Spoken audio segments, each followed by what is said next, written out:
Hello and welcome to Pisces Moon Astrology. I'm your astrologer, Kate Leonard, and I'm excited to explore the stars with you.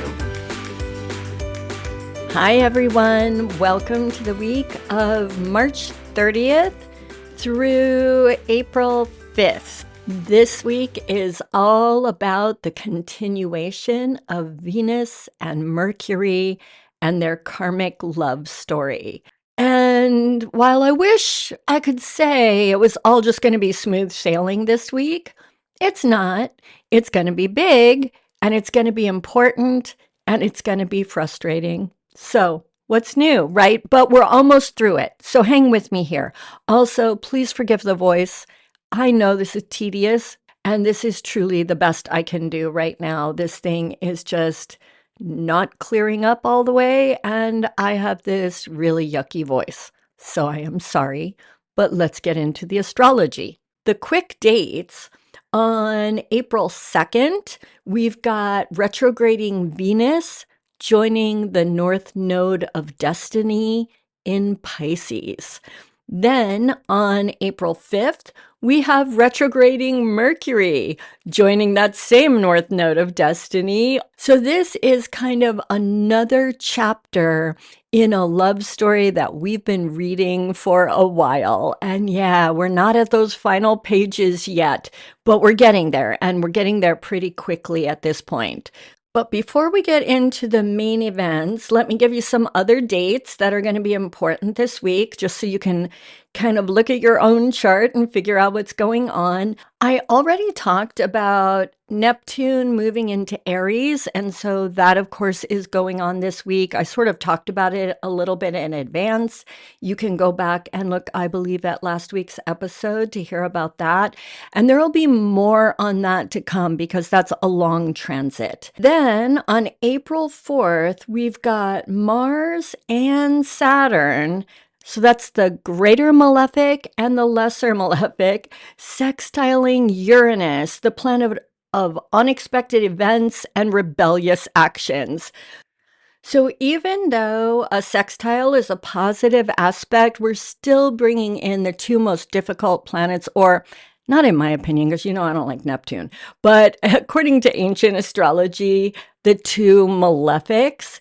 And Uranus makes things go boom, right? So in spite of the positive aspect that they're making, I would still be on the lookout for all kinds of radical or rebellious interactions with people. Look to your chart to see where that's hitting. At the same time, Mars will be making a positive aspect to Saturn. So Mars separates things and breaks things down. Saturn is the old structure. So be looking at how old structures in your life maybe need to get torn down, okay? Try to do that in a positive way, not in an angry, ripping up the walls kind of way. You know what I'm saying? All right, let's get into the main events. Okay, so just a reminder, we've got these retrograding planets that are going to cross over the north node of the moon, which, as I always say, this is the node of destiny. This is us aligning with our fate. It's karmic. It's big. It's deep. You know, the things that happen with the north node of the moon are just always really life-changing and profound, right? Because this really is our karma that we're talking about. This is happening in Pisces, one of the, in my opinion, the most spiritual sign in the zodiac. So this is going to be a really, really deep event, these two planets touching, conjoining with the North Node. However, Pisces, you know, I've said it before, you guys have heard it like 1,000 times. Pisces is spiritually intense and deep and all of that, but it's the ocean. And so visibility is not usually clear when we're underwater, right? Think of it that way. So it's another week. This is going to be what, our third or fourth in a row that I'm going to tell you, rely on your intuition more than you rely on your intellect. because we're in those deep ocean waters of the soul, and it's not going to be our brains that know how to navigate in that area. Then we're going to add to this that both of the planets making conjunctions with the North Node are both retrograde. So we've already got all that wonky stuff going on, right? I don't know about y'all, but this Mercury retrograde has kicked my butt.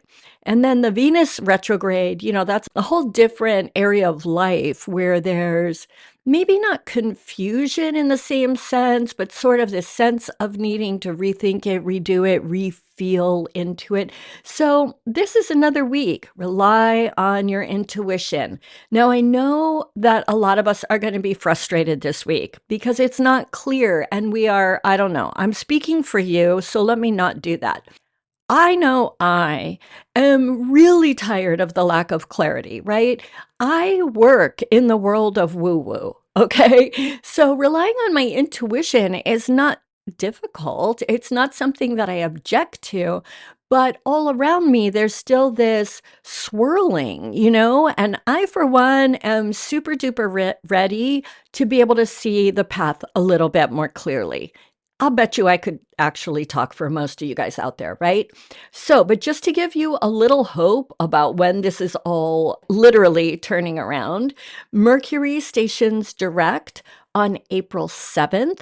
Now remember, when a planet stations, like that first day or two, they're basically standing still. It takes a little time. Give it a week as the planet picks up a little bit of speed, and then you're going to get that clarity and with a real sense of moving forward in our thinking, our communicating, our writing, all those mercurial business, marketing, all that stuff having to do with Mercury. So that is going to turn around and then get progressively better starting on April 7th. Then on April 12th, Venus will turn direct.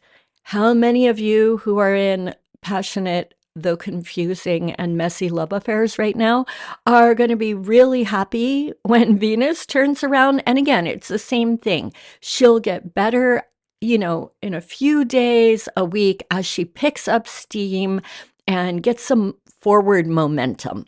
But anyway, the beginning of that is April 12th. So all of those messy affair things. And I have to tell you, I have been having so much fun with my clients this week because everybody's like, oh my gosh, I really didn't think I was going to be one of those people that an ex-lover came back. And he or she did, right? And everybody's all blown out of the water about it. And I am just having a blast. Okay, back to this week. We're going to have Venus and Mercury crossing the lunar node. The problem is this is still the retrograde pass. So we are going to make cosmic realignments. Think of that this week, that this is the week where we're not going to always see like, oh, now I see my path of destiny. I totally know where I'm going and how to get there, right? That's not this week. This week, it's more like we see what we need to do to get on the path. Like this is still that week of revision, course correction, do-overs, whatever is coming up for you in both those Venus and Mercury kinds of ways. This is still a week of like figuring it out and making the corrections necessary so that you can move forward. But when each of these planets conjuncts the North Node, we should get pretty deep feelings about, okay, I know what to do. I don't know yet what the path ahead looks like, but I know what to do to get on the path. Does that make sense? I hope so, because I think that's about the best way I can describe it. In fact, I'm pretty impressed with myself on that one. Okay, now just to give everybody a hint, right? I want to, because during this time when we're so confused, right? And when things are so unclear, sometimes it's hard. It's like, well, I'm not sure if I'm supposed to course correct this way or that way. They both kind of have something in them, and I'm not sure what to do. Think back for Venus to February 2nd. Okay, think back. get your journals, do whatever you have to do, look at your calendar, do the stuff, because February 7th is when Venus crossed the North Node for the first time. She went direct over the North Node. Then she entered Aries, then she turned retrograde. Now she's coming back, right? So this is going to be her second pass. Then she's going to turn direct and go over for the third time. That third time is those final pages of the love story when we finally find out what happens to our main characters and when are they getting married or whatever it is. But to get a hint of how to course correct, to get some sense of like, is it this thing or that thing? Think back to February 2nd, because that's the first time you played in this energy. Okay, so you should get some good information, right, to help you feel your way through this experience. In the realm of Venus, what kinds of things could we be talking about? Remember when Venus went retrograde way back when I was first talking about what this retrograde would mean?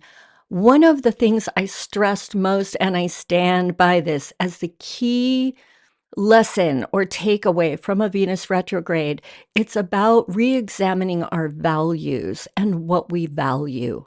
So this week, we're going to be looking, as we're trying to course correct, right? We're going to be looking at our values. What do I value in a relationship? Am I aligned there with this person? Do we need to have a conversation and discuss some of these things? That could be anything from like, we've been leaning towards moving in together.